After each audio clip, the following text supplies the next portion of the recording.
Šiandien mes pasimokysim, kaip reikia sodinti pražydinimui, kad pasidžiaugti vidury žiemos nuosavom išaugintom svogūninėm gėlėm. Visų pirma, mums, žinoma, reikės pasirinkti asortimentą. Asortimentą, kad puodeliuose sodinti, tai reikia, jeigu savo jėgom nepasitikit ir nežinote, kokios tinkamiausios, galite pasižiūrėti mūsų parduotuvėse, yra speciali žymė. Parodyta, kad šitie augalai tinka pražydinimui indeliuose. Čia viskas labai aiškiai parodyta. Kokioj temperatūroje išlaikyti, kaip susodinti ir kaip laukti žiemų. Apie tai mes pakalbėsim vėliau. Taigi visų pirma mes pasirenkam norimas veisles.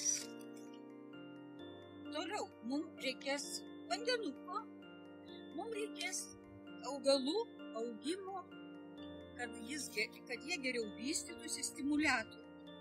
Tas stimuliatorius gali būti miltelių pavidalu, gali būti štai tokiose piliulėse. Ir ta viena piliulė yra 5 litrų vandens. Mes tiesiog paimam tą piliulę išardom, supilam į vandenuką, užpilam dar iki 5 litrų. Aš nepilnai išpyliau, reiškia, čia gali būti mažesnis kiekis vandens.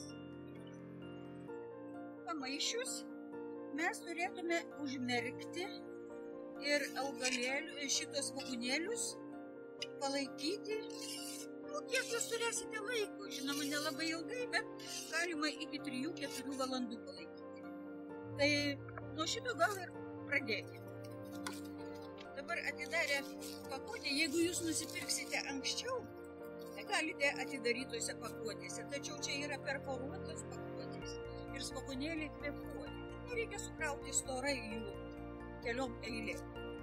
Ir šitaip mes tos svogūnėlius pamerkėme.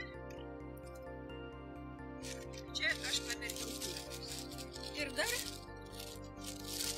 pamerksime į tą patį tirpalą, pamerksime ir mėlynąją žvaigždę hiacintus. Štai mūsų bus 2 keliai, kuriuos mes pasodinsime šitas piliulės.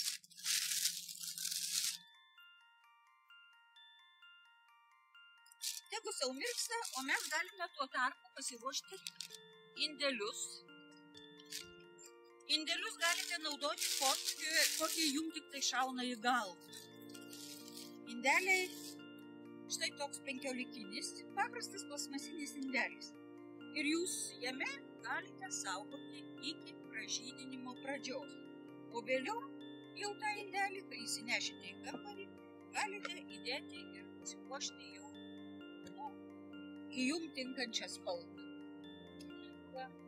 O tuo tarpu mes dabar, kol svogūnėliai mirksta, pasiruošime savo smėlio substrato ir smėlio mišinį. Todėl, kad svogūnėliam reikalinga, kad būtų kepuri žemė, o smėlis reikalingas laidumui. Na, mes šitam tikslui galime panaudoti seną atgyvenusį puodą.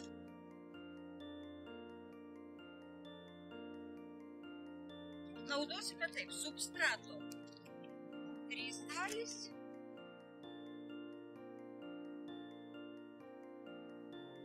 Ir 1 dalis vyno. Gerai sumaišom. Nes kai kada substratas truputėlį turi kuklėlių tokių, tai nepagailėkime, mes su rankom ir paminkykime. Supurename ir užpildome indelį su šito substratu. Dar vienas dalykas. Substratas neturi būti sausas. Pridedame. Paprastai tulpes į dirvą sodiname giliau. Tačiau pražydinimui į vazonėlius arba lovelius, tarp kitų į lovelius sodinant reikia atminti, kad svogūnėliai Jeigu nepasitikit savo jėgom, tai vienodais tarpais išdėstyti, galite panaudoti paprasčiausius kiaušinių dėklus. Ir tie kiaušinių dėklai dedami į lovelį, tiesiog papilus substrato, dedamas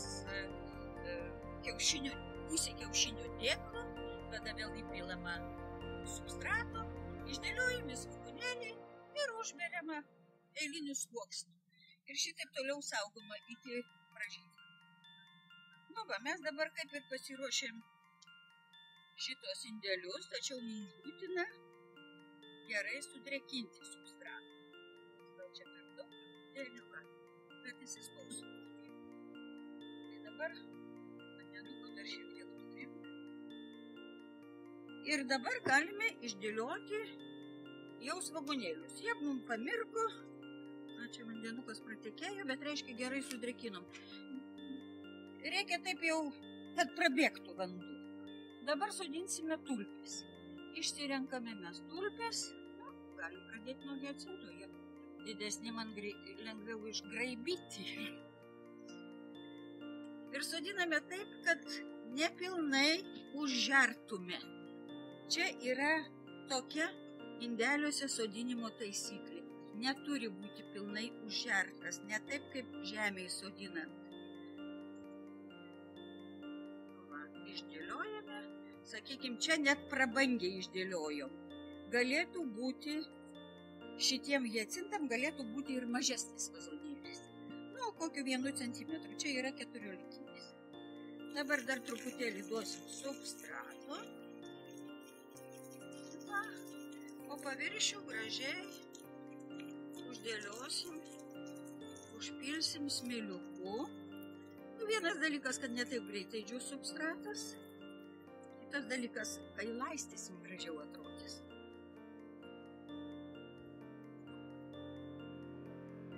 Viršūnėlės visos pas mus matosi. Nu, čia drėgnas smėliukas, tai nelabai matosi, bet matysis. Dabar tą patį padarom su tulpėm.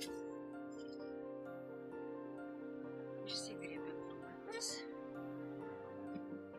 Į 14, 15 vazonėlį kaip tik 5 tulpes. Dar truputėlį suslūgo žemė, tai truputėlį dar noriu pakelti. Bet įsispaudžia. Įsispaudžia tvarkingai tulpytės. Dabar, jeigu mes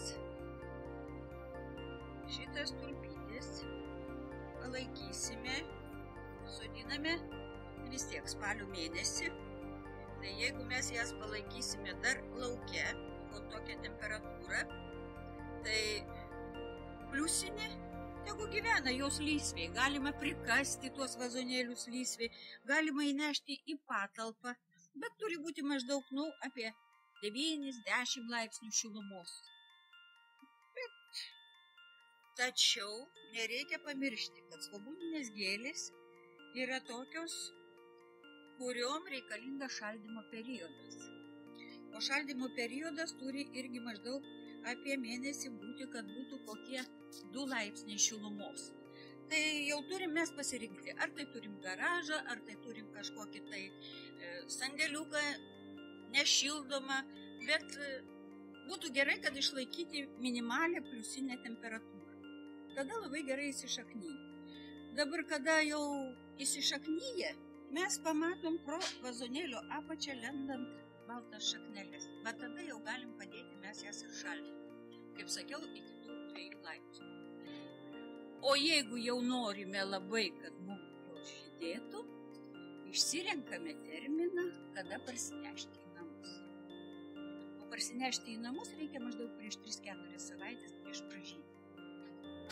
Tačiau neskubėkim taipogi.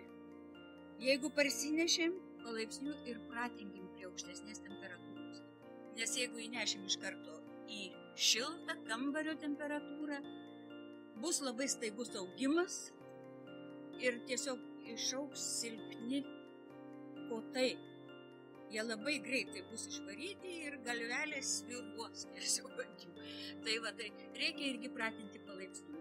Palaikom maždaug apie 9 laipsnius, paskui galima šiltesnė jau vietoj, o paskui jau 18-20 normali kambario temperatūra. Ir turime žydinčias gėlės, kurios galim dovanoti savo mylimiems arba pasipuošti patys ir pasidžiaugti.